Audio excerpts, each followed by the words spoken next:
Welcome to Enthusiast Autohaus and our 2009 Saab 9.3 SportCombi Touring. It has 108,000 miles on it. It's the 2-liter turbo. It runs and drives excellent. Overall, pretty nice shape on the outside. It does have a couple little blemishes like that. Has a factory roof rack. It's one of the touring models that you don't see very many of. Inside is probably above average condition. The dash is clean, the steering wheel's clean, radio and everything works nicely.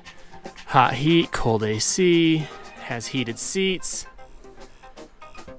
There's your ignition switch, all this stuff, including that's in nice shape. Ooh, and the cool cup holder. Currently shows just over 108,000 miles. The seats are all in nice shape. There's very little wear on the bolsters. The door panels are good.